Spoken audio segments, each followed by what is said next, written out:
Thank you so much, Sania and Donald, for starting off. Good morning, everybody. My name is Diya. I'm 17 years old, and I'm from Finland. Hi, I'm João. I'm 16 years old, and I'm from Portugal.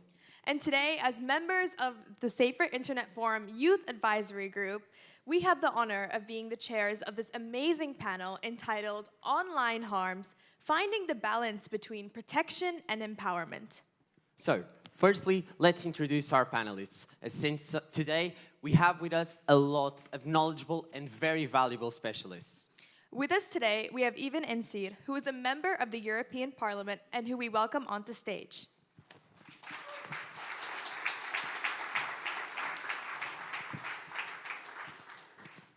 We are also incredibly glad to have with us Renate and Nikolay, the Deputy Director General for DG Connect. Welcome, Renate.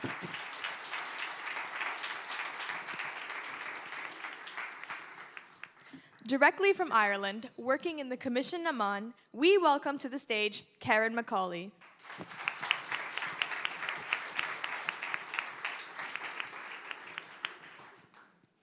Managing e-Enfance in France, we have the director Justine Atlan. Welcome.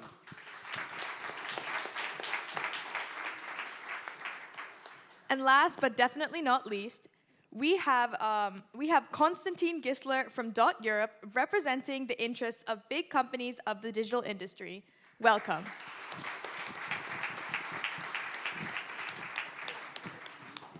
Please take a seat.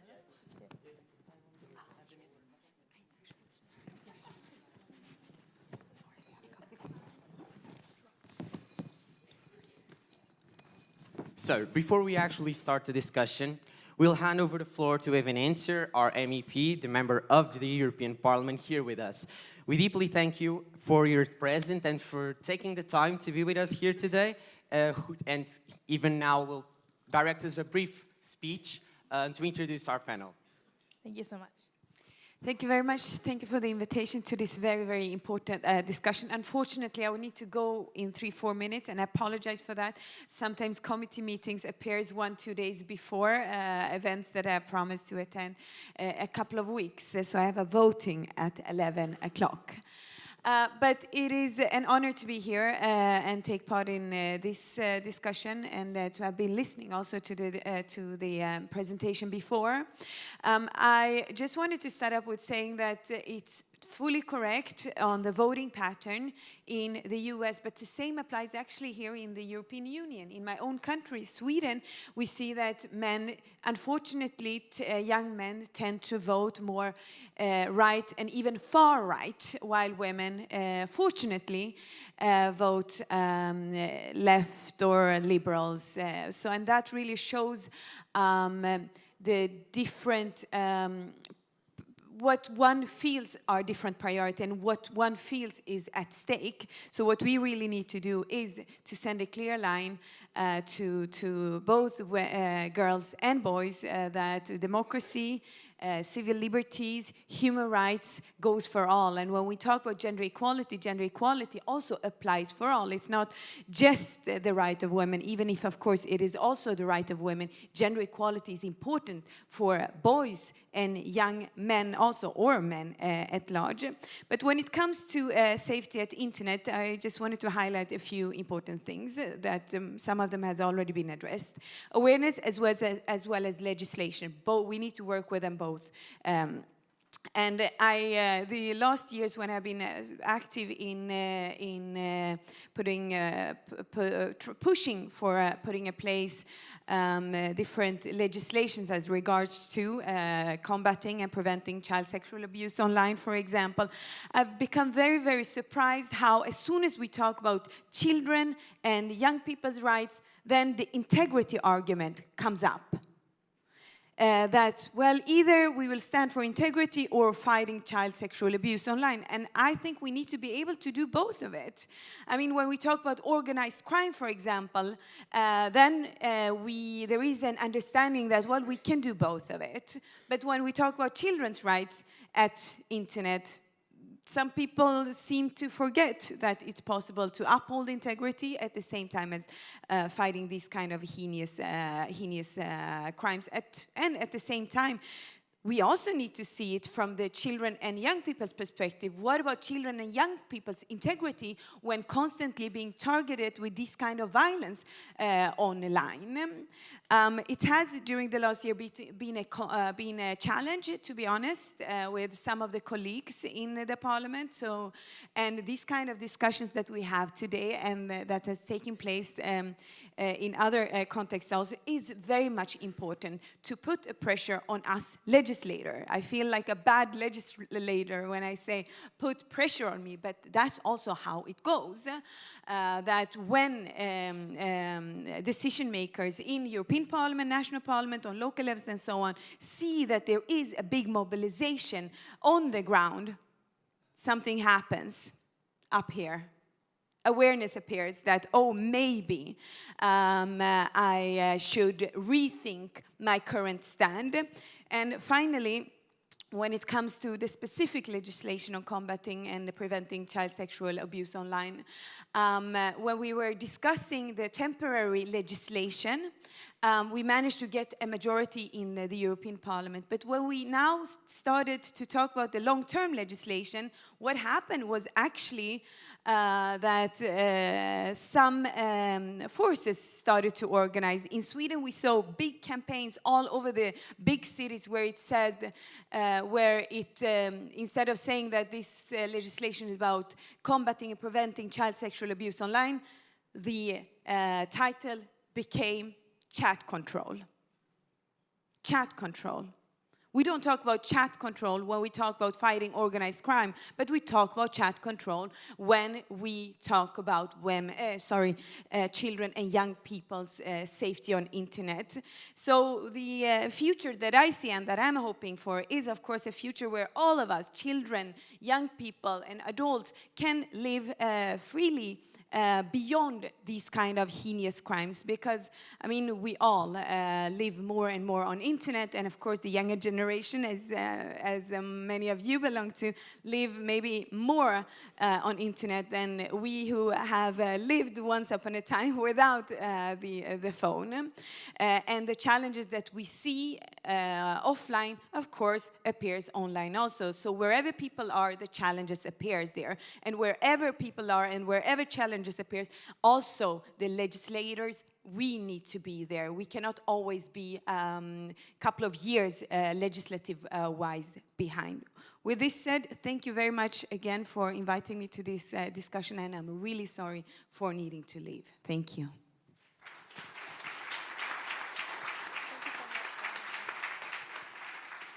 Thank you so much, Evin. Hand over to you, João. So, now, after hearing this beautiful speech from Evin, let's start and let's dive into our panel. But before, we know Brussels has been real cold, so let's warm up a little, let's try to set the mood. And so, before actually entering the debate, we'd like to ask each one of you a slightly different question.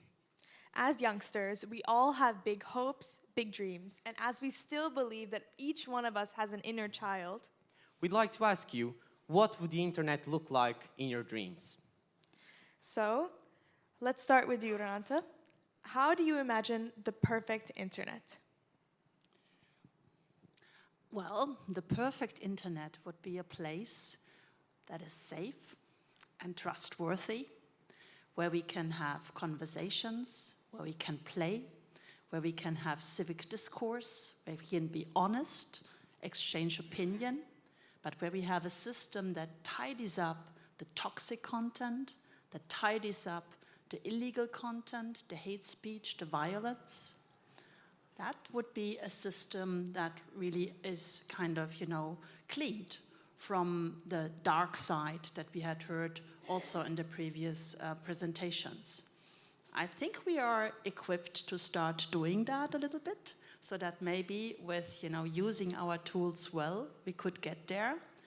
But I think it will also require what we heard in this kind of wonderful future paradise internet space, that we have a society that is slightly different.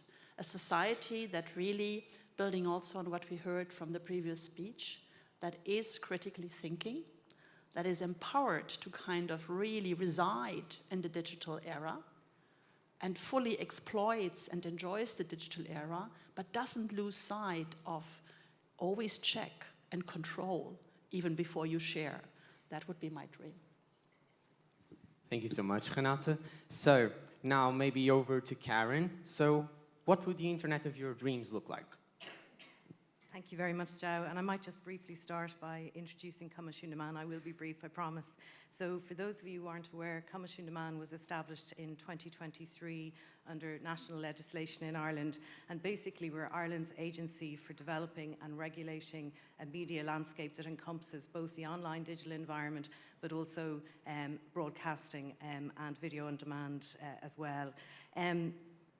We've been working since establishment in March last year to put in place the building blocks of regulation, including our online safety framework, which comprises the DSA, our online safety code, and also the terrorist content online regulation. More recently, in recent months, your question is timely, we've been working as an organisation to think about our first strategy as an organisation. And as you'll know, one of the things you have to think about when you're developing a strategy is your vision. It's where you want to go. And what we've settled on, and our strategy is currently out for public consultation, that our vision is for a thriving, diverse, creative, trusted and safe media landscape, and that includes the digital environment. And within our strategy, we've identified 6 key outcomes that we wish to pursue. We've deliberately made them aspirational. We know we won't achieve them, certainly not on our own, and not within a 3-year time frame, but we're very committed to them. And one of those outcomes relates to children, where we want to see a media landscape, including a digital environment, that upholds the rights, the well-being and development of children and their safe engagement with content, both through broadcast media, but also critically online. I might leave it there, but I thought I might, I'm kind of thinking about this event, and it's a joy to be here for many reasons. It's my first Safer Internet Forum, but one of them is my understanding is that it's very much been driven and led and planned by young people, by yourselves. And I think it's really important. I'd be very interested to hear what you and Diya think a perfect internet might look like. I'm thinking about what Debbie was saying about the importance, the impact, the influence that young people's voices have, and the more we hear from you, the better. So can I ask you, is that okay? Yeah, of course. Diya, would you like to go first? Yes, thank you, João. Thank you, Karen, for asking us the question. The tables have certainly turned. Throughout my life, I've been moving between Finland, India, and Belgium, and something that's really important to me involving the internet is my ability to connect with other people. So whether that be my old classmates from schools that I've moved away from, or even family that I talked to back in India. So being able to connect online is something that's been really important to me. And I think that's something that the internet has done very well. We have so many platforms that we can, talk to our friends, but it's not only about being social, it's also about the different opportunities that connectivity has provided. For example, during the COVID-19 pandemic, I know all the youth, we were studying online, or even telehealth communication, where doctors, instead of going to the homes, or patients coming to doctors' offices, doctors are able to communicate with patients online, and this is really beneficial in underprivileged communities. And like I said before, this is something that's already quite prevalent online, but maybe developing this further would be definitely a significant improvement. And I think that a lot of youth would really appreciate this, as it's become such a significant part of our lives.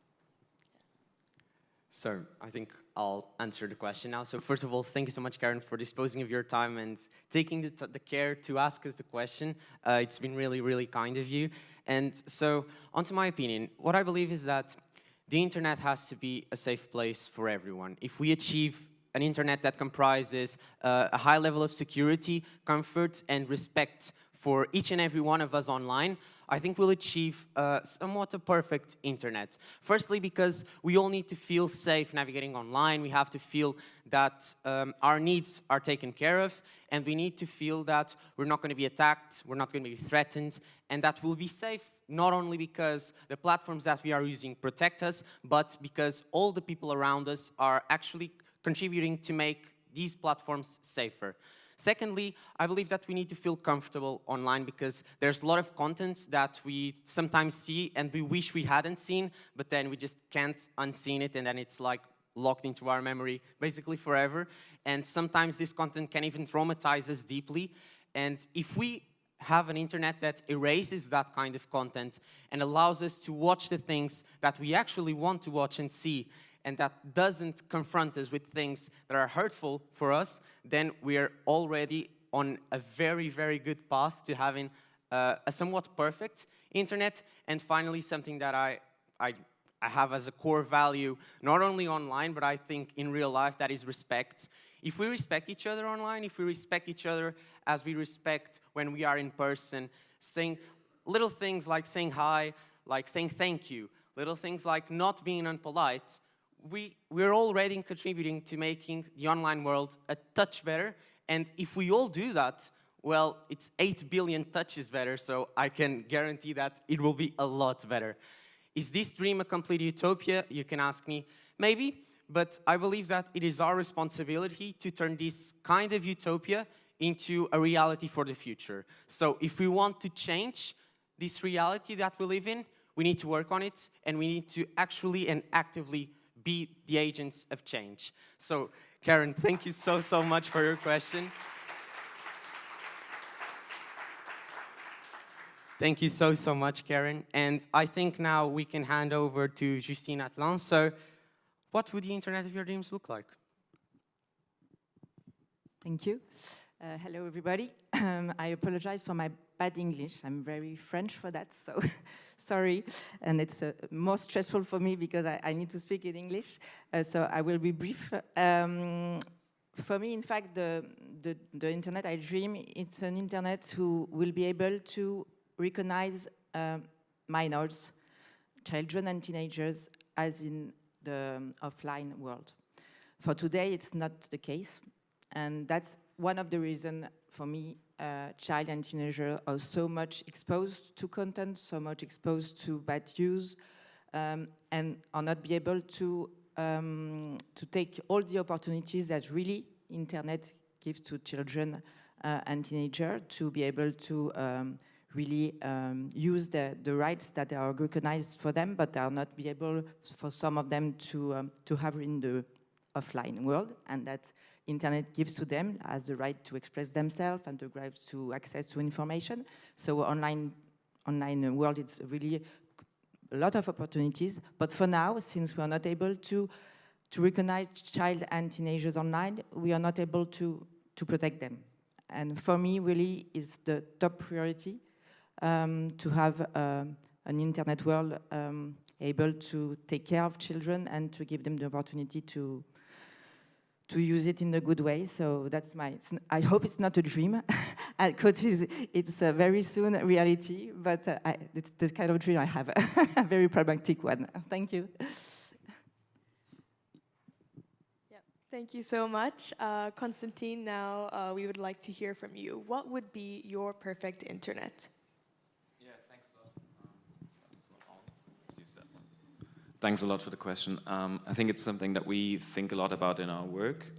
Just very briefly, .Europe is an organization where many of the most popular services that many of you here use come together to discuss these topics and think about solutions. So the perfect internet for me, I mean, perfect is a big word, and I think it's nice to follow up on everything that was already said here.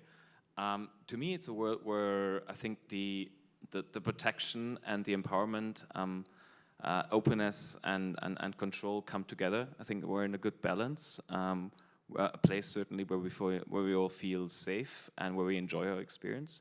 I think it needs to continue to be a space where we can connect, share and create, and where there's still innovation happening. So I think getting that balance right for me is really important, but it's also really crucial to underline that the internet is not static. It keeps on developing. I think we also want an internet that adapts to our societal expectations, the culture around us, and what the people actually need. And I quite like what João said there also. I would hope for an internet also where the people are kinder to each other. I think a lot of that comes also down to that we have a lot of discussion around the technology, but in the end, it's also about what we do with it. And I think, yeah, respect and kindness between the people actually could make the internet a lot better place too. Thank you so much, Constantin. So now we'll actually dive into the actual discussion. So, Diya, would you like to direct the first question? Yes, so our first question is for you, Renate. In Debbie's keynote, we heard a wide range of harmful content that children and young people can encounter when they're online, such as misogynistic content or violent content. So can you let us know what is the European Commission doing to deal with this? So in other words, what has been done so far and what are they planning to do in the future? Yeah, I mean, the key game changer in us dealing with harmful content online is our platform rules, the Digital Services Act. This is a very powerful tool to permanently put, in particular, the very large online platforms under a stress test. Because they are permanently kind of being observed by us and supervised by us on whether they do the right thing on mitigating the systemic risks they create for society. When we started enforcing these new rules, and that's been just a year now, we had to set ourselves priorities. And one clear priority in our enforcement work has been the minor protection online. And when you see what we've been doing, we have started investigations. So we are using the tools that we have, which means, for instance, that regarding TikTok, regarding Instagram, regarding Facebook, we are after them when it comes to their addictive design and when it comes to their inappropriate content. And, you know, this is the beginning, and this is always accompanied by a lot of kind of dialogue with these, you know, companies, and it's only the start, but it can potentially lead to, you know, fines also, to very significant sanctions. It was already mentioned by Vera Jourova that we had a big achievement in our enforcement work already by kind of, you know, pushing TikTok a little further. Even though we had opened an investigation, they started kind of thinking about the TikTok Lite award program to roll that out in kind of Spain and France. And we said, wait a minute, we have already opened an investigation with regard to your addictive design. What you're developing here with your award program would increase the rabbit holes even deeper.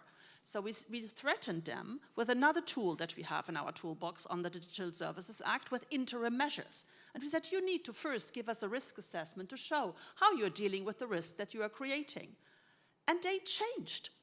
And instead of rolling it out, they made a commitment. They would not roll this out in Europe. This is a huge success already in our enforcement work. I want to underline that because I think we are already about to turn the tide here a little bit. But of course we have to go deeper. So that's why the enforcement work has to continue, and we have to go deeper into the recommender system, the transparency on the algorithmic systems. And that will come with the systemic kind of risk assessment that we are doing on an annual basis, also with the publications of the transparency reports of what they do to actually mitigate the risks. That's one thing.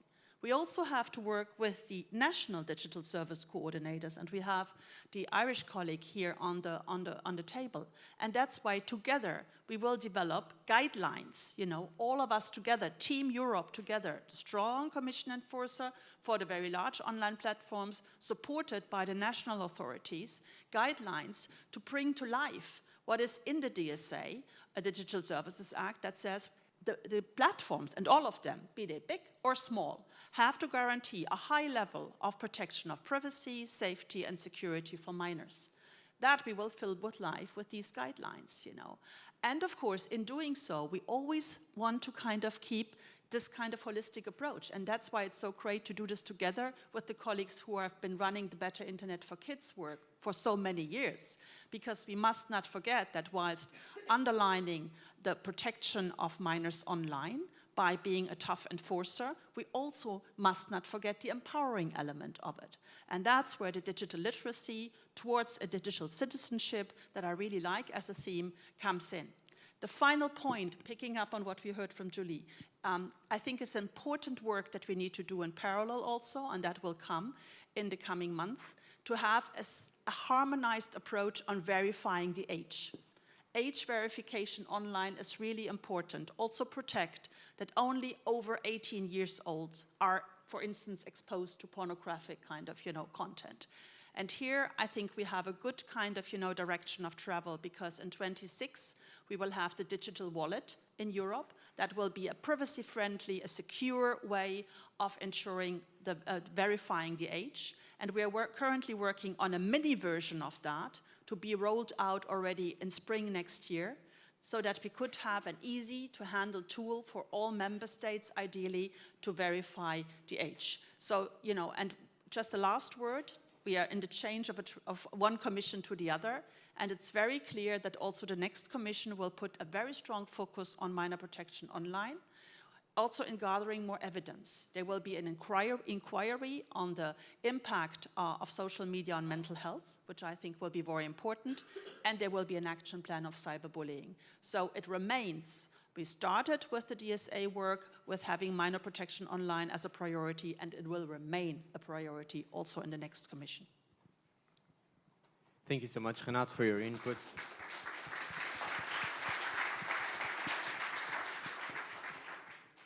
Now, over to Karen. So, can you let us into what is happening in Ireland to protect children and young people online? So, and how does your work as Commission Meán, as a media commission in Ireland, complement what is being done by the European Commission? Thank you, João. I might start, I noted that Coimisiún is a relatively new organisation. We're all of 20 months old. And I want to start by acknowledging work that's been happening across the board in Ireland over quite a long period of time. Our Safer Internet Centre does excellent work through hotlines, through helplines, through the excellent work of WebWise in terms of digital media literacy for schools and others. We have a very vibrant civil society sector which is very engaged with this whole area. Debbie and her colleagues in the research community and in Ireland and in other jurisdictions are helping, I think, to educate all of us, but also to provide us with the evidence base we need to inform our approach to regulation in this space. And also, in Ireland, as in many jurisdictions, not only in Europe, but across the world, there's increasing political interest in the whole question of digital regulation, and with a particular focus, I would suggest, on the online safety of children and young people. Earlier this year, our Prime Minister, our Taoiseach, held an online safety summit too, in fact, to bring different stakeholders together from the statutory space and from the NGO sector as well. And our Minister for Health recently established an online health task force, which Debbie mentioned earlier, and which we're also participating in. For our own part, as Coimisiún, I mentioned that we've been in the process during the first 20 months of putting in place the building blocks of regulation for online safety. The DSA is a core part of that, and as Renate mentioned, we're working closely with the Commission and our fellow digital services coordinators. We're a member of the European Board of Digital Services. We're supporting the European Commission in its enforcement actions. We also, earlier in the autumn, initiated a request for information on Article 16 of the DSA and on foot of concerns and complaints that have been brought to our attention about difficulties that people are experiencing in reporting illegal content. So we feel that harmonised approach that Renate mentioned is absolutely critical. At national level, we've also done a very extensive body of work over the last year and a half to develop our online safety code on foot of our own legislation. And that online safety code applies to video sharing platforms based in Ireland and puts in place binding rules in respect of how they address harmful content on their platforms. So a lot of work happening in the protection space. If I can say just briefly though, because we have a holistic approach to regulation, we recognise both the positive and negative impacts that the online environment can have on children and young people. We're very committed to the whole empowerment piece and investing in media literacy initiatives ourselves, supporting the work of others, including Safer Internet Day, but also investing in media literacy ourselves. And just recently, we published what I hope will be the first stage in a long-term initiative to do our piece in relation to, I suppose, contributing to digital literacy among children and young people, their teachers, their parents, about children and young people's rights online, including their right to report content that they find disturbing or they are concerned may be illegal. And then finally, just with reference to the respect or participation pillar of Big Plus, we've also established a youth advisory committee which comprises young people under the age of 25 as well as organisations working with and on behalf of them and their rights. And we've benefited greatly from their insights over the last year, including their input to our consultation, our draft online safety code, but also our work to develop the educational materials I just mentioned. So we're trying to take a multifaceted approach to regulation focused on protection, empowerment, and also participation. Thank you so much, Karen, for your very insightful response. I thought it was really interesting how Commission Meán is taking this, going in lots of different directions, especially with the media literacy, because that's something that's very crucial in today's world. So our next question is for Justine. So e-Enfance is already acting as a trusted flagger, so more so a priority reporting channel to online platforms. What opportunities do you see stemming from this status? Because e-Enfance are also the national point of contact for cyberbullying. So can you explain how this works in France a little bit more?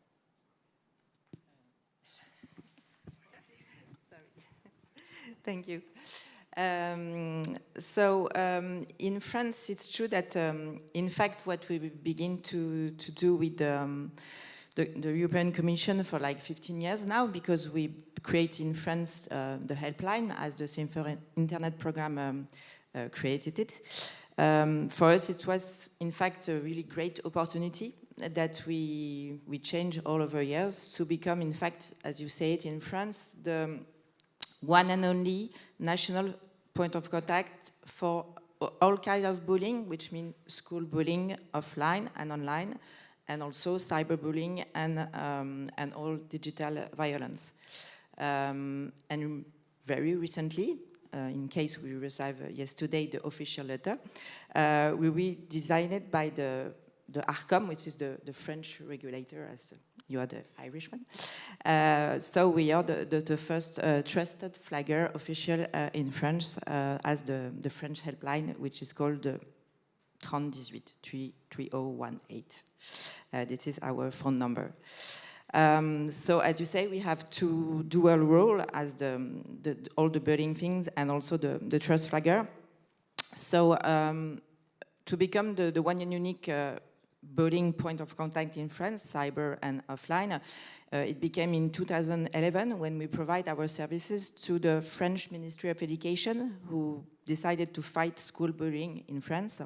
And we went to see them, to tell us that fighting school bullying couldn't be without cyberbullying in 2011. And we provide our services, the French helpline at the time, to be partner with them. And that's the way we work with them for more than 10 years now. So the 3018 helpline is a free and confidential service, which is open 7 days a week, all year long. And one of our helpliner is here, Manon, so she doesn't work every day all year long, but a lot. And thanks to you for your long and so good work. And so we open from 9 a.m. to 11 p.m., so every day. And we have also psychologists and lawyers, 25 of them for now, but we're going to need more, who answer and listen to young people. Young people can talk to us by phone, by chat, by messaging, and by an app, but I think I'm going to talk about it later. So we can report all the case we have, all the situation. So as I told to the Ministry of Education, when it's only school bullying, but also to Youth and Sport Ministry, to Child Protection Services, to law enforcement, and also, of course, because we're talking about this as a trusted flagger, to all tech companies. And so we report to them content or accounts who are against minors, who make minors in danger, and ask them to delete them. And it's true that with us, for many years now, they are quite reactive, because for the worst of them, as they call the more viral content, which is most of the time sexual one, as revenge porn, they are able to remove them really in under 1 hour, and for the most of them in like 20 minutes. So it's quite quick. It could be more quick, but for now it's a good thing. We're also able to answer to parents and professionals, of course, because half of the call we have is from minors. Well, it's not call, of course, it's everything but not call. So it's the app, messaging, chats, but the parents and the professional call us by phone. This year, in 2024, we will have around 150,000 calls from the year, and we report around 50,000 accountants and pieces of harmful content to tech companies.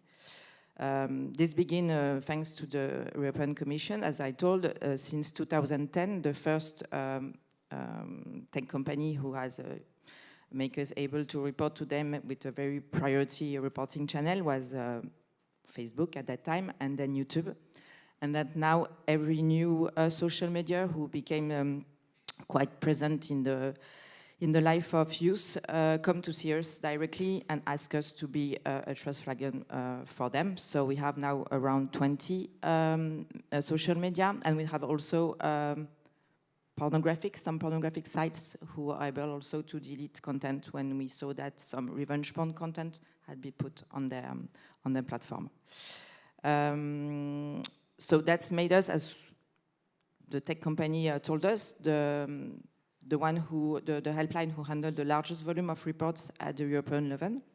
And that's why we are here also to share with you all the practice and experiences, positive and negative, we have done for some years to be able to build all together the trusted flagger as they are supposed to be. And for us, the opportunity is to become more and more useful with tech companies in reporting.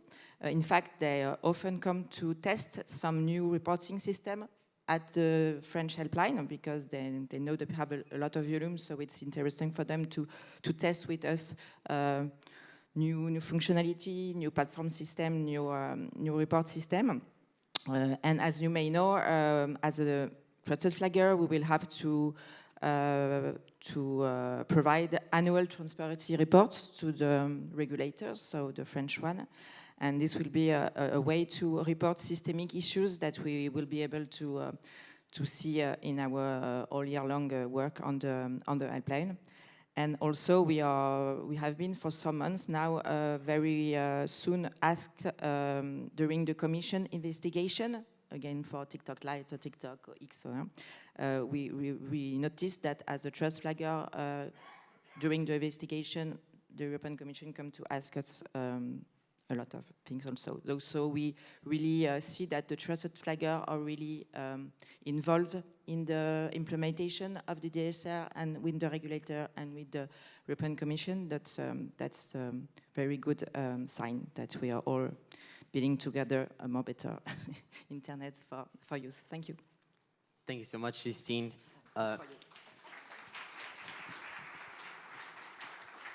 I'm sure a lot of people in France thank your work, and I'm sure you've helped a lot of youngsters and parents and saved some of them even. So thank you so much. A big round of applause to Justine. And to Manon, and to e-Enfance and the 3018 helpline. So now, to close this first round of questions, Constantin, we'd like to ask you, since there's clearly a great deal of focus on the online platforms where there's a lot of harmful content that can be found, what sort of challenges do the tech companies to which the DSA and other regulations apply face when trying to comply with these same regulations?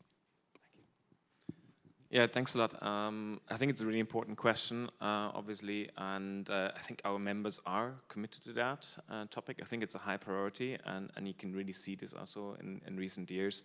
I'm glad to hear also a couple of the positive examples of collaborations also out there. So, well, first of all, to start with the obvious, the sheer scale and the diversity of the content out there, of the interactions on those services, of course, is in itself already quite a challenge. It's a moving target. The internet, as I said early on, is not static. We see all the time new risks. It's not like if you design a car, the same risks have more or less been around for the last 100 years. We've got traffic, we've got people in traffic, maybe now bikes and so on. But the internet is a lot more complex, and you need to react to these developments. And of course, there's really high expectations now. When you look at the public, of course, research also, as we've seen earlier on, there's a lot of attention also now to what platforms are doing. So I think for them it's really important now to handle these expectations and look elsewhere at the hard compliance questions that they need to respond to now. So the compliance has become much more complex because it's a bit of a jungle now of rules out there, a lot of things that overlap. Yes, as Mrs. Nikolay has said, the DSA is now the centerpiece. But next to this centerpiece, which provides the broad framework, of course, there's still a lot of sectorial issues that are being regulated. So we actually still have individual laws for terrorist content. We're discussing about child sexual abuse material, copyright, media content. All of these things the platforms need to take into account in how they moderate. And as you can see yourself here, moderation is not easy. So these reacting to all of these at the same time can be sometimes a challenge. But I think we're really going in the right direction there. Now, the DSA is a really recent piece of regulation. We've just heard some of the authorities that are now enforcing this at the national level have only been coming about in the last 2 years. Some of them are still not there. I think we're still missing 1 or 2 at the national level. And that means also it's a new exercise for both sides, for the companies and for the authorities. What we really like about this new regulatory framework, it's much more about the dialogue also. And we've heard this early on, there can be discussion with the authorities when new features come out, when there's an issue. And yes, they have the stick, but it's also really important that there's a carrot there in the process, and it's a constant exchange. And I think that's really also for me a bit of a game changer, that regulation doesn't say you need to do A to have the result B, but there is a constant discussion. And I think that's also really important because there's so much diversity. It's really hard to have rules for services that are also different in the content they provide, the features they have, and of course then also in the problems that they can have in reality. And last but not least, of course, compliance is one component here, but as we've heard early on, education is really important. I think digital literacy, support for the parents also is really important. All of these things need to come together. I would challenge people, look at my phone, look at what I see. I think we're also, to some degree, really still in charge. It's sometimes too easy to blame the black box of the algorithms. Look at my phone. I'm happy to give it to anyone here later on. You can see what kind of things I see, and that's also part of the choices that I've made. And sometimes also I think we need to really be there making conscious choices. We need to think about, is this actually something I really still want to see? Yes, sometimes you might not swipe immediately further on, but I think that's also something where we need to empower the users much, much more. And that's where all of this comes together, and that's why also I think it's really important that we're having these discussions in this fora here, and then that we exchange on what could be ways ahead.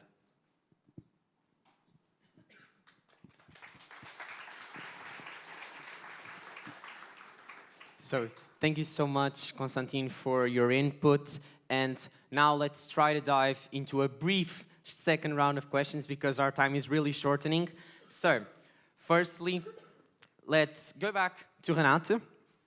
And one problem for us as young users of this internet is that reporting online abuse is nor easy nor something that is pleasant to us and can sometimes be actually tricky. So how can the Commission help us in overcoming this issue? I think that's a really important point, because I think if we really want to change the tide, we really need to create that, ecosystem of trust where everybody plays their respective role. And I think that includes, of course, the young people, everybody, who feels that, he or she is exposed to something that is harmful, that is illegal, that there is a kind of a culture and a trust environment where you can report. And I think that requires action on many sides, and some of it has already mentioned. It requires action on the side of the platforms, because they need to have notice and action systems in place that they immediately act. And we are unfortunately still seeing also back, too much time being used for that. Not everybody is at the same page. But that, I think, will come over time through the regular reporting and just showcasing who is bad in class and who is doing that already well. But then there is this element of, do I dare? Do I expose myself, And that's where, Justine's and others' initiatives, the hotlines, and here also the Better Internet for Kids kind of structure that we are representing here comes in. To really kind of, allow maybe that the individual doesn't do it himself, but kind of is helped by a structure.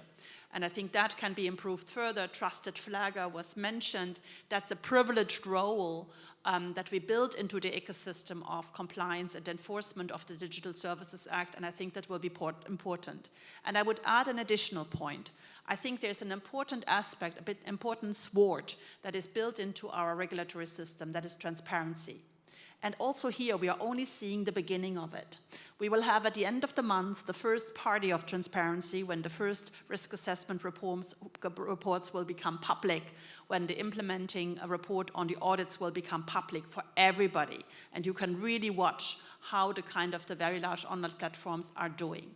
But, for instance, to the address of Debbie, I think, in the future, vetted researchers will have a privileged access to data, going beyond the access to data that is currently only available, the publicly available data.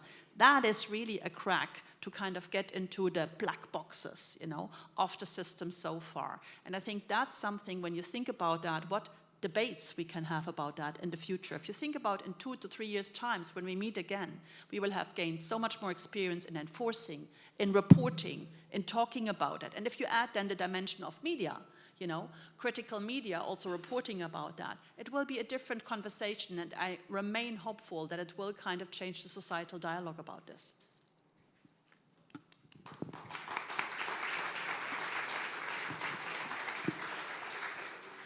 Thank you so much for your response, Renate. So now we'll go to you, Karen.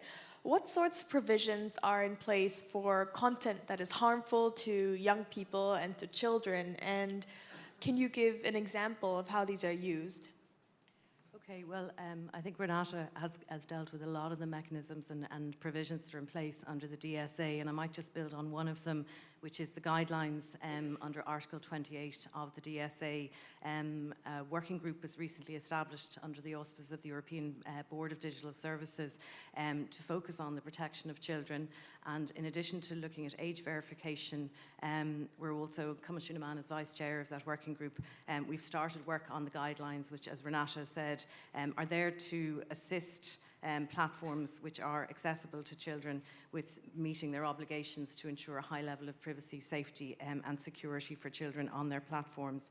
At national level and under the auspices of our online safety code, in relation to content, I think we've heard a catalogue, unfortunately, of harmful as well as illegal content outlined by Debbie in her excellent presentation earlier, so I won't repeat it. But under our national online safety code, which we worked very hard to ensure is aligned with and complements the Digital Services Act. It focuses on a number or a range of content as specified in our legislation.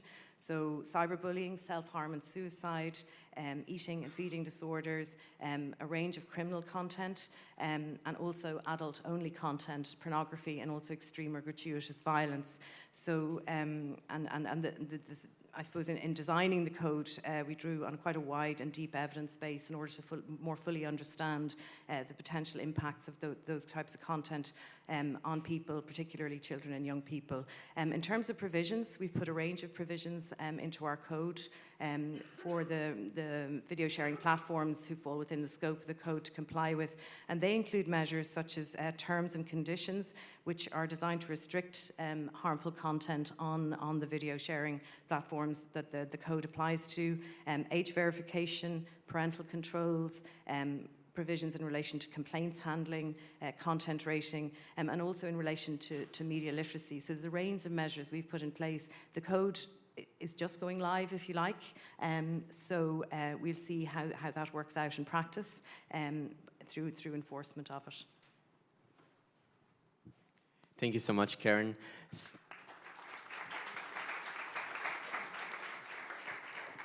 Now, over to you, Justine. So, as you mentioned, e-Enfance operates the 38 helpline, which is a very popular app that young people can use when they want to reach out to e-Enfance to solve their problems, to ask for help. So, could you explain to us how this is so effective, and because it is so effective, how could it work in other countries around the European Union? Yes, as I mentioned, we have a an app who give the opportunity to young people to reach us in their smartphone, in their phone directly. That was the idea we had to be the more in the use of young people, not to ask them to take another way to contact us as phone, for example. So that's why we decided to create an app. The app has been developed in partnership with Orange in French, who developed the app pro bono for us. It was a very quick time. We had 2 months to build the app on the Android and iOS thing.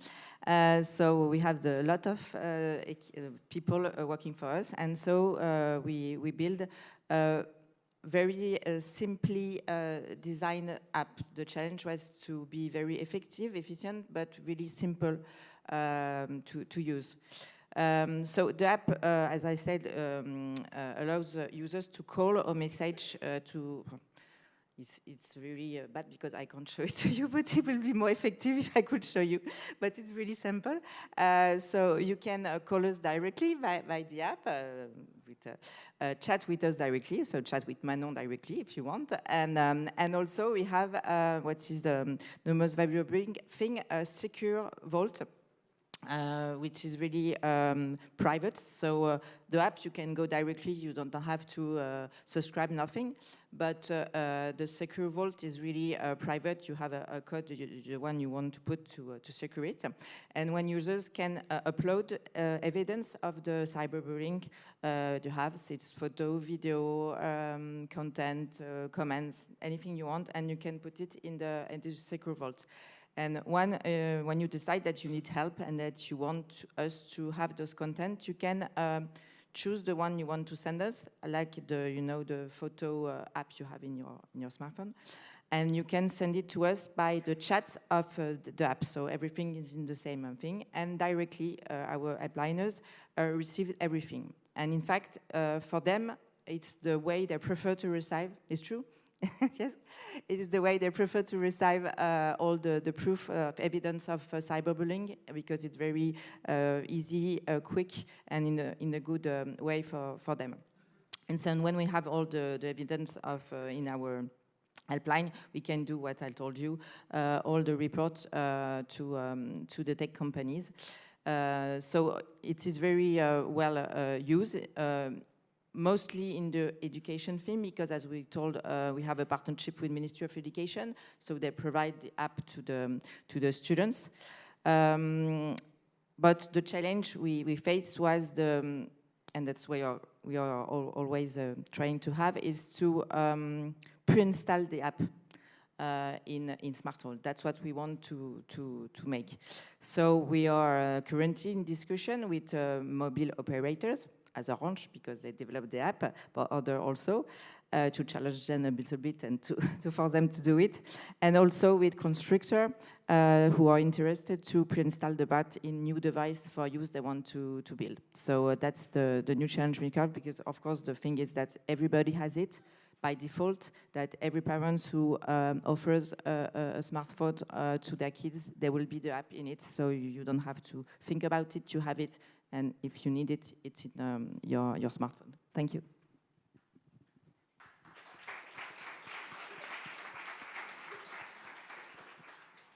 Thank you so much, Justine, for your response. So our question for Constantin: do you ever see the platforms moving towards a safety by design approach, which has at the heart the best interests for children? So what signs, like different or improved technical functions, changes in terms and conditions and in privacy settings, for instance, can we spot that these platforms are actually implementing this measure and acting in the interests of children? Yeah, thanks a lot. I think the privacy or also safety by design principle is a really important one. It's also important to underline, of course, that it means something different depending on the context. As I said early on, we've got very diverse platforms. I think the content is different, the features, and the users also. And I think you need to adapt to all of these. So I think it's a really important guiding principle, but you need to see what it actually means in practice. I think that also is nicely reflected actually in the DSA. When you see this principle-based approach there, it actually allows to cater to that diversity. Yes, I think that the industry has made really a lot of investments over the last years already. And if you look also at the headlines over the last couple of months, you've seen a lot of announcements with safety by design features being introduced, be it privacy default settings for minors, be it specific tools to make better informed decisions, also for minors, especially catered to that, and even whole account systems just for teens. That combined, for example, with parental controls are a lot of the different options that we have. I think none of them, of course, is a silver bullet on its own.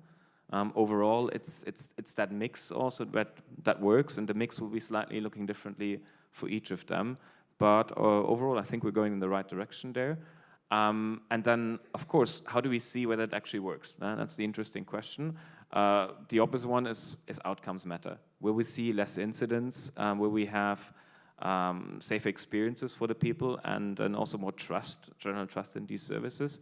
And then secondly, of course, also these fora here to discuss the progress that has been made in exchange with researchers, civil society groups, and of course, really important also here, the users. I think we really need that feedback also. But those are really important KPIs. And last but not least, Ms. Nikolay stole a little bit my thunder there, but the regulation itself plays a huge role. With the DSA, for the first time, companies have to really report a lot. They need to analyze a lot. There's transparency. We've got trusted flaggers, but also researchers now with more access.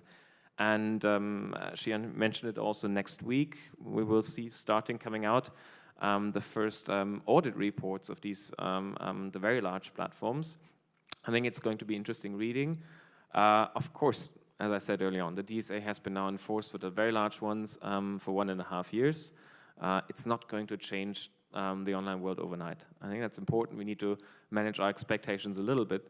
But I think that we will see in these reports that companies have identified the right problems, that they've really given thought to how to solve these issues. They're probably not going to be there right now, but I think that's also a longer-term journey together with the Commission and the national authorities and everyone around here to explore how can we make that work actually in practice. But I think it's going to be interesting reading already, and we hope there's going to be feedback, even if it's sometimes critical.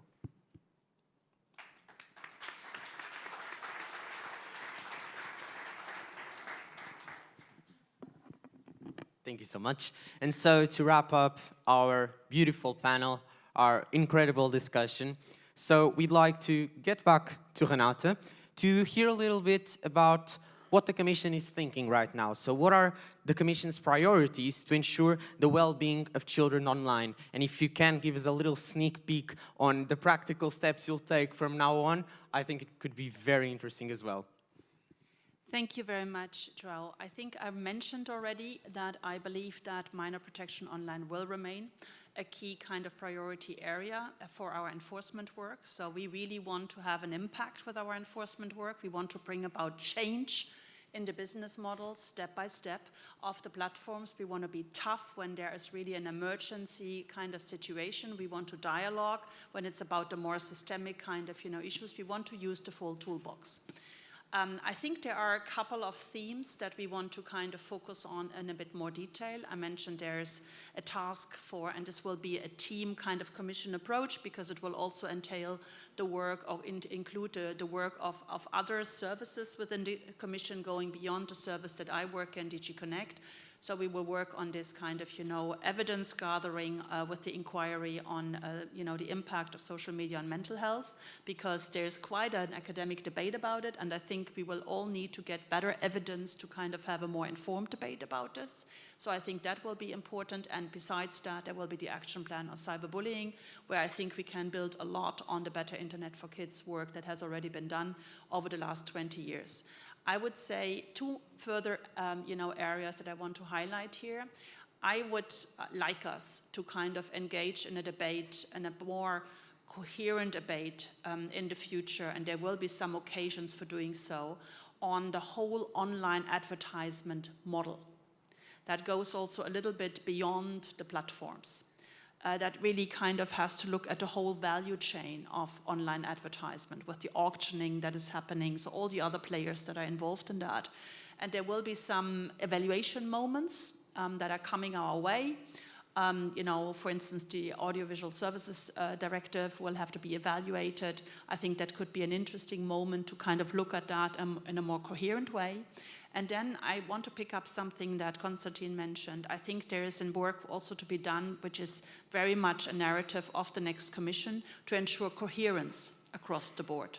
So this doesn't mean we do away with regulation. We want to enforce that in a powerful way, but we need to make sure we are coherent in what we are doing. There might always be a need for having more specific kind of goals about it. Terrorist content online, you need to act fast, The fundamental principles that we have in the Digital Services Act would not be sufficient. So there might be that, but I think there is some work to be done. There has been a lot of digital rule book making in the last kind of couple of years, and we ought, that's also on us to make sure that there is a coherence within the system. And the very, very last point, I really want us to also engage internationally on this.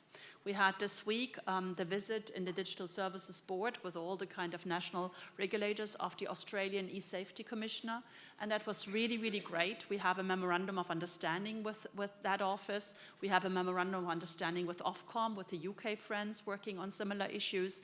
So I think it's really good to try, also in the geopolitics we live in, to try to have an international convergence on some of the key matters on, platform economy as much as possible. So I see that as another important work for us.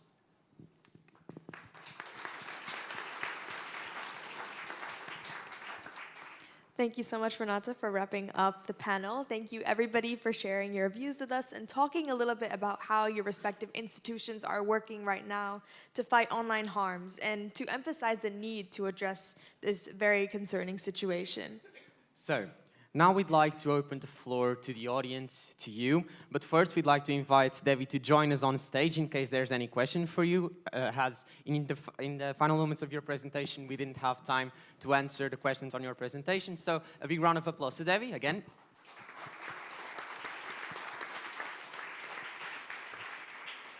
I think we have a question from an online participant, potentially. Is that still the case? We can go first to yes, of course. To Mr. with the hand. You can raise yourself. Thank you. Thank you. Great morning session. Thank you.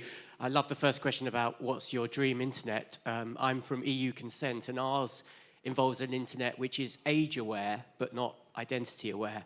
And I just wonder why you think some of the platforms have been so resistant to bringing in age assurance, when the alternative might be what you get in Australia, where we, for some reason, see ban kids from the internet altogether, which is possibly an overreaction. I'm not sure which one of you would like to take this question. I say Constantin. Could be to me. This is really. It's of course difficult now to respond for every platform. I think there's a lot of different questions that are coming in there. First of all, some are concerned a bit about liability. The question is also, where do you get that signal from, and can you rely on that? It could be, like in your case, it could be an external provider who can provide that. There have been options at browser level, operating system level, in the app stores. There's a lot of different ways how we could be doing that, but unfortunately at the moment there's not a consensus in the industry how we should do that. It's always a bit of a pain for me when I can't speak for all of them, but currently they don't have a common mind on this. And of course also, let's face it, for some of the smaller services it is still a cost factor, as much as it pains me, but in some cases 30, 40, 50 cents per user can still make a huge difference. It sounds like not much money, but at the scale, sometimes it is still difficult. We're moving, I see you shaking the head a little bit, we're moving, I think, in the right direction there. The costs are actually going down for that, and the technology is also getting better. So I think we see more and more that these solutions are being adopted, and some of the larger ones are leading the way also. The problem is, it's at the moment a little bit of a fragmented approach, that I totally admit, and the question is also whether there's going to be more pressure, more harmonization. Maybe just a side note, the EU wallet will help in some instances, but not in all, because many of the young users that we have here actually will not have an EU wallet because they're way below 18. So I think we need to also think about these in-between solutions, because we as a service might also want to make the difference between 13-year-old, 15-year-old and 17-year-old, and the EU wallet unfortunately doesn't help us there.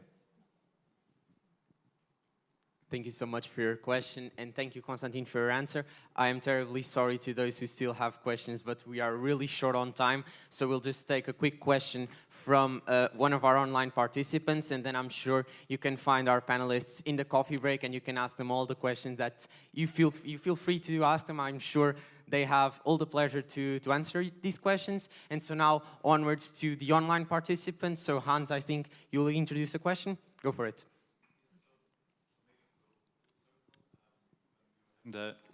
When we were having the keynote presentation, there was a lot of discussion also, and just to say that the feedback was overwhelmingly positive, so people were saying that it was fantastic, fascinating and powerful, and that we really need a paradigm shift. But maybe to end on a very practical note, and I know it's a challenging question, so someone said we need a critical media strategy in all schools. So if I'm a teacher, where do I start? Can you give some concrete guidance in terms of the steps that people could try to take when they try to work on this in their day-to-day school environment? So that's for Nikki. Yeah, it's a very good question, because at the moment the resources are kind of spread. I don't know what it's like in other countries, but in Ireland they're spread across different subjects. So we have SPHE, which is social personal health education. That's where a lot of, online safety and online behaviour sits, but also RSE, relationships and sexuality education. So, but also then a lot of schools are using, they're bringing in people on a somewhat ad hoc, random basis from industry as well. Sometimes they're giving young people, I think, very problematic talks about, basically just don't ever put a nude online, and if you do, you'll never work again. Just scare tactics or whatever. So, the problem is how do you build an integrated module that deals with all of these issues together? And I think we just have to rethink it into a more systems approach. But yeah, that doesn't answer the question, because the person asking the question is looking for something more pragmatic. I mean, there are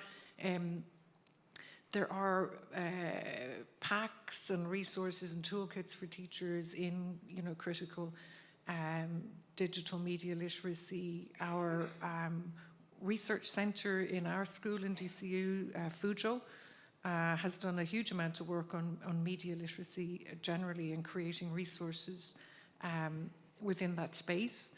And there's a number of UK resources. If anyone wants to email me, I can send them some packs. But it's still kind of divided into critical digital literacy, and then the other stuff about influencers and male supremacism, and that looks more at kind of gender equality and manfluencers, male supremacism, anti-feminism. So I think it's really difficult as a teacher, because you're just trying to train yourself basically without any resources, without any time, and it's not even really as integrated as it needs to be. But yes, there are resources, so I can send anybody links that they would like to what I think are really useful resources. Sorry, that was a long-winded answer.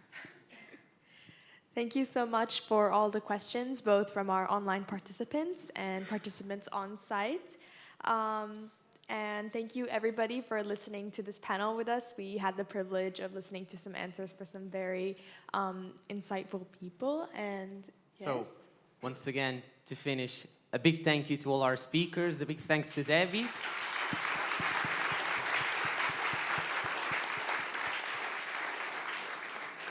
And so now, before we go on to the coffee break, we have a small little thing to do, which is the youth-led part of our conference. So, we'll be moving on, and we'll have the presence of our fantastic Big Youth panel. So now we will pass the floor on to Vincent, who is a Youth Advisory Group member, who will talk you through the youth panel's presentation. Once again, thank you all, and let's give a big round of applause to our panelists and to Vincent.